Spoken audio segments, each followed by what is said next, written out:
سمع الله لمن حمده اللهم اهدنا فيمن هديت وعافنا فيمن عافيت. Kunut subuh itu muhdats. Apa makna muhdats? Bid'ah. Bahkan lebih tegas lagi di Sunan Nasa'i dijelaskan kunut subuh itu bid'ah. Kalau bid'ah nggak boleh kita ikut. Kalau kau katakan bid'ah, bid'ah sama dengan dolalah. Kalau dolalah, finnar. Orang yang mengatakan doa kunut itu bid'ah, berarti sama dia mengatakan Imam Syafi'i masuk neraka. Karena Imam Syafi'i dari awal sampai akhir baca doa kunut. Imam Syafi'i itu berkunut sampai meninggal. Yang tak berkunut itu Imam Hambali, muridnya Imam Syafi'i. Beda pendapat dia, tapi tak pernah sekalipun Imam Hambali mengatakan aku memang berguru kepada Syafi'i, tapi Syafi'i itu bid'ah. Tak ada. Sekarang kalau kita sholat di belakangnya orang yang kunut subuh, ya kita memperbanyak baca pujian kepada Allah. Mereka kunut, biarkan mereka kunut, kita baca pujian kepada Allah, jangan ikut kunutnya dia. Imam Syafi'i berkunut, Imam Hambali tak berkunut. Datanglah orang menjumpai Imam Hambali. Bagaimana kalau kami ikut mazhab Hambali dan imam kami waktu subuh mazhab Syafi'i? Apa kata Imam Hambali? Kalau kau sholat subuh, imammu bermazhab Syafi'i, nanti pas subuh dia baca doa kunut, angkat tanganmu dan ucapkan amin. Tapi kalau dia sujud, wajib ikut, karena kita bermakmum dengan imam. Nggak boleh kita menyalahi imam. Tapi ketika dia berbuat beda, nggak boleh kita ikut bedanya. Lalu kalau terjadi begini, imam baca kunut, dia tidak. Saya tak tahu ini tak dari mana mazhabnya. Saya heran, ini mazhab imam apa? Jangan-jangan Imam Samudra. Masalahnya sudah jelas. Jangan nanti dibilang lagi, ini kan masalah khilafiyah, masalah ijtihadiyah. Kalau bid'ah nggak ada ijtihadiyah, udah beda ya bid'ah. Kunut subuh terus menerus ada dalilnya, hadisnya dhaif. Dhaif itu artinya apa? Lemah. Lemah itu boleh dipakai atau tidak?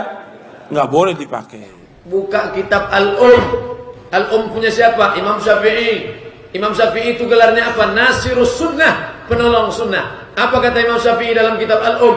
Sebelum terjadi nazilah, dai yang dibunuh itu, Nabi sudah kunut tiap subuh. Nabi sudah kunut tiap subuh. Tiba-tiba ketika dikirimnya dai itu dibunuh, disitulah baru datang kunut nazilah. Nazilah, peristiwa besar, musibah, barulah dia melaknat selama 1 bulan. Setelah 1 bulan Nabi berhenti. Bukan Nabi berhenti berkunut. Setelah sebulan Nabi berhenti memasukkan laknat dalam kunut.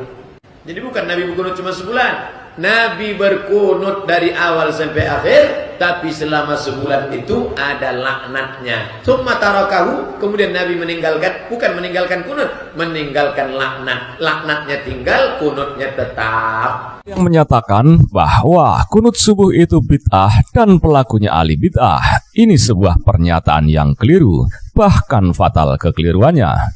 Kenapa? Karena kunut subuh termasuk masalah ijtihadiyah, bukan masalah usul atau pokok dalam agama yang pelakunya bisa divonis seperti itu.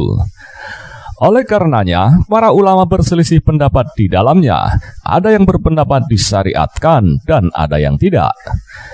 Jika seseorang berpendapat kunut subuh tidak disyariatkan dalam rangka mengikuti Imam Abu Hanifah dan Imam Ahmad bin Hanbal, itu sah-sah saja. Tapi kalau melazimkan pendapatnya bahwa pelakunya sebagai ahli bid'ah, ini yang bermasalah. Kalau dikatakan ahli bid'ah, itu artinya sesat atau menyimpang yang berkonsekuensi keluar dari ahlu sunnah. Ketika seseorang mentapti atau memvonis ahli bid'ah kepada siapa saja yang mengamalkan kunut subuh, secara tidak langsung dia juga telah mentapti para imam yang berpendapat akan disyariatkannya hal ini, seperti Imam Malik bin Anas dan Imam Asy-Syafi'i, murid-murid keduanya serta para ulama dari kedua mazhab yang mengikuti pendapat ini dari masa ke masa. Tidak hanya puluhan, bahkan mungkin mencapai ratusan atau ribuan. Coba kita mau tanya, siapa ulama salaf atau pendahulu yang menjadikan perbedaan pendapat dalam masalah ini sebagai alasan untuk mentapti orang lain? Kita jamin tidak akan didapatkan, justru yang ada sikap mereka kebalikannya. Berbicara dalam masalah agama, wajib memiliki sandaran dari para ulama salaf agar lebih terbimbing sehingga potensi untuk tersesat dapat diminimalisir. Karena segala apa yang kita sampaikan akan ada pertanggungjawabannya di akhirat kelak. Apalagi berkaitan dengan sebuah vonis terhadap saudara sesama muslim, terlebih kepada para ulama yang merupakan pewaris para nabi. Imam Ahmad bin Hambal pernah berkata kepada Al-Maimuni, "Hati-hati kamu dari berbicara dalam suatu masalah, sedangkan kamu tidak memiliki imam atau pendahulu dalam masalah tersebut." Dalam masalah ijtihadiyah, seorang yang memilih untuk mengikuti suatu pendapat tidak boleh baginya untuk mengingkari orang lain yang pendapatnya berbeda dengannya, selama pendapat itu memiliki sisi istidlal atau pendalilan yang dibenarkan dan imam yang berfatwa dengannya. Jika mengingkari saja tidak boleh, apalagi sampai memtabdi atau memvonis ahli bid'ah. Syekhul Islam Ibnu Taimiyah juga pernah berkata, maka barang siapa yang berpandangan lebih kuat di sisinya untuk mengikuti Imam Syafi'i, tidak boleh untuk mengingkari seorang yang berpandangan lebih kuat di sisinya untuk mengikuti Imam Malik. Dan barang siapa yang berpandangan lebih kuat di sisinya untuk mengikuti Imam Ahmad, tidak boleh untuk mengingkari seorang yang berpendapat lebih kuat di sisinya untuk mengikuti Imam Syafi'i dan yang semisal dengan hal itu. Jika Anda berpendapat kunut subuh tidak disyariatkan, maka hendaknya Anda menghormati orang lain yang berpendapat disyariatkan. Tidak boleh bagi Anda untuk menjadikan masalah ini sebagai alasan untuk bermusuhan, apalagi sampai mentabdi orang lain, karena cara-cara seperti itu bukan dari manhaj salaf. Untuk lebih jelasnya, berikut hukum membaca doa kunut sholat subuh menurut 4 mazhab. Yang pertama, mazhab Hanafi. Mazhab Hanafi berpendapat bahwa membaca doa kunut pada sholat subuh hukumnya bid'ah. Dalam masalah ini, mazhab Hanafi menggunakan dalil yang diriwayatkan oleh Imam Bukhari dan Muslim. Dari Anas radhiyallahu an bahwa Nabi Muhammad sallallahu alaihi wasallam membaca doa kunut selama 1 bulan setelah bangun dari ruku untuk mendoakan suatu kaum, kemudian beliau meninggalkannya. Hadis riwayat Muslim. Dan juga menggunakan dalil yang diriwayatkan oleh Imam An-Nasai dan Imam Az-Tirmizi. Dari Sa'ad bin Tariq beliau berkata, "Aku bertanya kepada ayahku, wahai ayahku, sesungguhnya engkau setelah sholat bersama Rasulullah, Abu Bakar, Umar, Utsman dan Ali, apakah mereka membaca doa kunut pada waktu sholat fajar?" Kemudian dijawab, "Wahai anakku, itu termasuk perbuatan baru atau bid'ah." Hadis riwayat Nasai dan Tirmizi. Beliau mengatakan hadis ini hasan sahih. Yang kedua, mazhab Maliki. Mazhab Maliki berpendapat bahwa membaca doa kunut pada sholat subuh hukumnya mustahab atau sunnah. Doa kunut dibaca sebelum ruku pada rakaat kedua.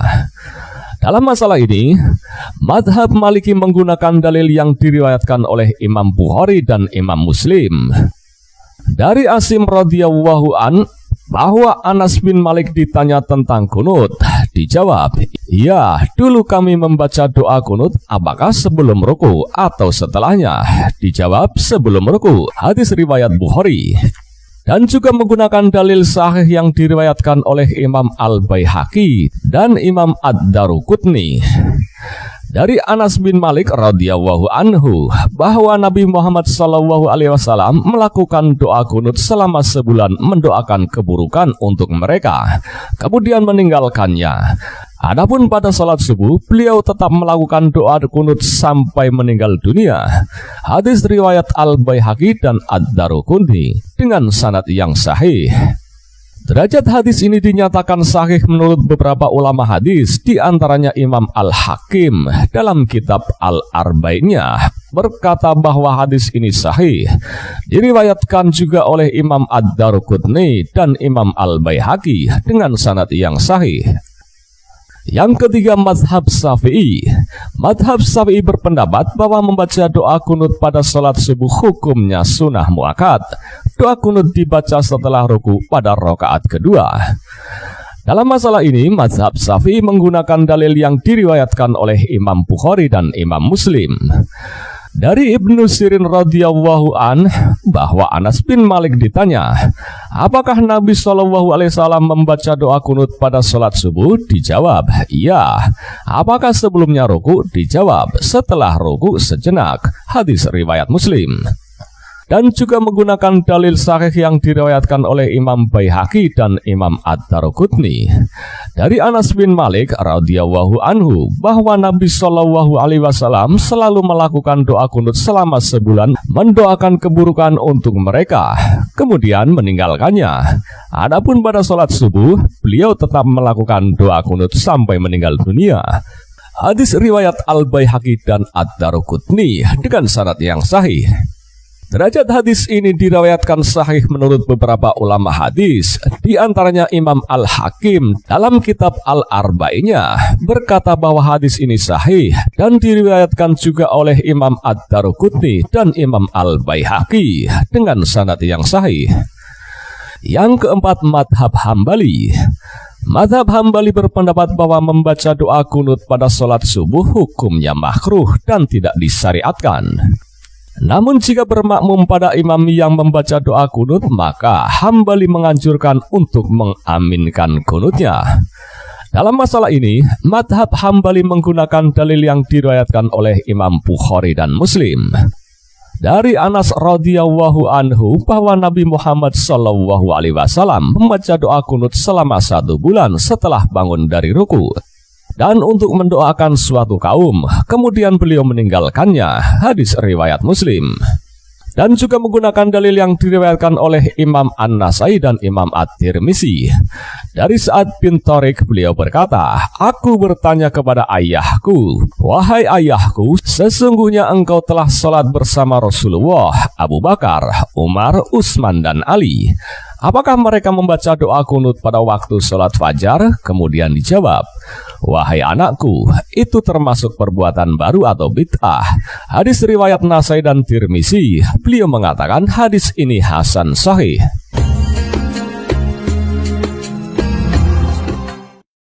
Ada 12 poin yang mau saya jelaskan subuh ini. Siap semuanya? Siap. Oke. Yang pertama, Allahumma hdina fiman hadait. Allahumma hdina fiman hadait, berikanlah kami hidayah sebagaimana sudah kau berikan hidayah kepada orang-orang sebelum kami. Berikanlah kami hidayah sebagaimana sudah kau berikan hidayah kepada orang-orang sebelum kami. Dulu yang pertama yang mendakwahkan Islam, Tuan Syekh Sulaiman. Mudah-mudahan kita mendapatkan hidayah seperti beliau mendapatkan hidayah dulu. Ulama-ulama kita dulu yang membawa Islam ke negeri ini, maka kita mendapatkan hidayah. Allahumma hdina fiman hadait. Yang kedua, wa'afina fiman afait. Berikan kami kebaikan dalam semua perkara. Afiat artinya kebaikan. Itulah makanya kita selalu semoga dalam keadaan sehat itulah yang diminta. Yang kedua itu wa'afina fiman afait. Wa'afina fiman afait, beri kami kebaikan semuanya. Anaknya baik-baik, amin. Bapak ibunya baik-baik, amin. Hebat, baik-baik orang sini memang. Luar biasa. Mudah-mudahan semuanya mendapatkan kebaikan-kebaikan. Wa'afina fiman afait. Masuk yang ke watawallana fiman tawallait. Engkau berikan pertolongan kepada aku.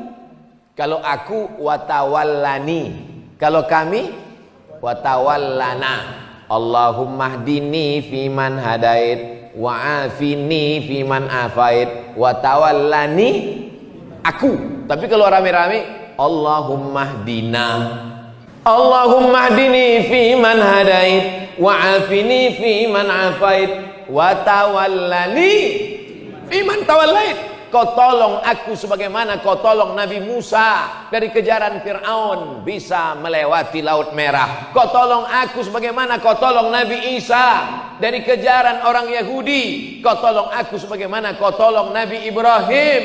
Berdoa 86 tahun baru dapat anak yang soleh. 86 tahun berdoa baru dapat anak. Wa tawallana fiman tawallait, urus urusan kami, bantu kami Allah, tolong kami Allah. Tak ada yang bisa menolong kecuali Allah. Hasbunallah wa ni'mal wakil, ni'mal maula wa ni'man nasir, wala haula. Tak ada yang bisa menolong kecuali Allah. Iyamsaskallahu bidurrim fala kashifalahu illahu. Kalau Allah menimpakan kau musibah, kalau Allah menimpakan kau penyakit, kalau Allah menimpakan kau kehilangan, tak ada yang bisa menolong kecuali Allah. Wa in yuridka bi khairin fala radda li fadlih. Tapi kalau Allah mau kasih kau nikmat, tak ada yang bisa menolak. Kalau Allah mau kasih nikmat, ada yang bisa menolak? Tak ada.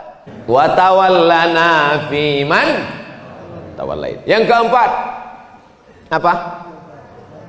Wa barik lana fima a'tait. Semua yang kau kasih ke kami, barik lana, berikan berkah. Makanya kalau ada orang punya anak, yang kita doakan anaknya itu dapat berkah. Barakallahu laka fil mauhub wa syakartal wahib wa ruzikta birrahu wa balagha asyaddahu. Semoga anakmu ini mendapat anak yang berkah. Itu doanya kalau diundang akikah.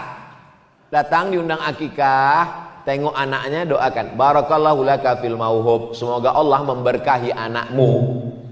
Ini datang diundang akikah, ih lucu ya, nang ning nang ning nang ning nang. Doakan dia, semoga anak itu berkah, jauh dari narkoba, menjadi anak yang soleh, menjadi anak yang istiqomah dalam iman dan Islam. Dapat rezeki berkah, amin. Dapat kebun kelapa berkah, amin. Dapat sepeda motor berkah, amin. Motor-motor yang datang pagi ini, itulah sepeda motor. Tuh sepeda motor tuh di luar tuh, itu berkah semua tuh. Karena dengan sepeda motor itulah dapat menghantarkan dia ke masjid. Setiap tetes bensinnya mendapatkan pahala. Kami pakai sepeda Pak Ustadz, setiap dayungan kakinya mendapatkan pahala. Saya jalan kaki Pak Ustadz, setiap langkah kakinya dapat pahala. Saya numpang sama kawan saya Pak Ustadz, setiap tumpangannya dapat pahala. Oleh sebab itu kita minta wa barik lana fima a'tait.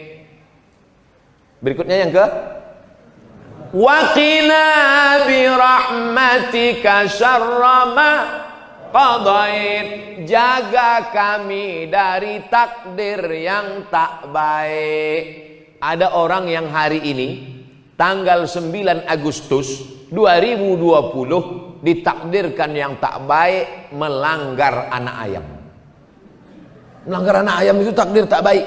Apalagi kalau ditabrak yang punya keluar minta ganti 10 juta. Ganti ayam kudu 10 juta. Mana pula 10 juta? Harga ayam paling 10.000. Iya, kalau ayam ini telur 100, menetas cucu cicitnya 1000. Maka mesti kau ganti sampai 7 turunan. Maka berdoa kita kepada Allah, wa qina bi rahmatika syarra ma qadait. Macam-macam tertulis di takdir itu Bapak Ibu. Ada yang baik, ada yang buruk. Maka kita minta doa kepada Allah. Allahumma hadina fiman hadait, wa afina fiman afait, wa tawallana fiman tawallait, wa barik lana fima atait, wa qina bi rahmatika syarra ma qadait. Yang 5 ini diaminkan oleh makmum. Makmum di belakang itu paling enak, tinggal amin aja. Allahumma hadina fiman hadait, amin. Wa afina fiman afait, amin. Wa tawallana fiman tawallait, amin. wa barik lana fima a'tain, amin, wa qina bi rahmatika syarra ma qadain, amin. Aminnya cuman sampai 5, karena yang 5 itu adalah doa. Doa itu mesti diaminkan oleh makmum. Ini banyak makmum sekarang tak mau mengaminkan doa imam. Allahumma hdina fi man hadait. Tahu kami kalian belum sarapan. Tapi bilang amin apalah payahnya bilang amin. Tipis sekali pergaulan.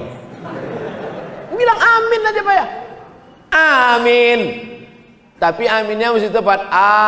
Amin. Kabulkanlah ya Allah. Jangan kena marah. Allahumma hdina fi man hadait, amin, wa afina fi man afait, amin. Dah selesai 5. Sekarang yang ke-6 tidak diaminkan. Apa itu yang ke-6? Fa innaka taqdi wa la yuqda alaik. Engkau yang memutuskan perkara dan engkau tidak diputuskan perkara. Yang memutuskan perkara ini Allah apa kita? Yang jawab Pak Hakim. Siapa yang memutuskan perkara ini? Pak Hakim. Itu perkara manusia. Fa innaka taqdi wa la yuqda alaik. Engkau yang memutuskan perkaraku, engkau yang memutuskan urusanku, sedangkan engkau tak ada satupun yang memutuskan, karena dialah hakim segala hakim. Alaihissallahu bi ahkamil hakim, segala hakim adalah Allah. Hai hakim-hakim yang tak adil, ingat kau akan diputuskan Allah Subhanahu wa taala. Waspadalah.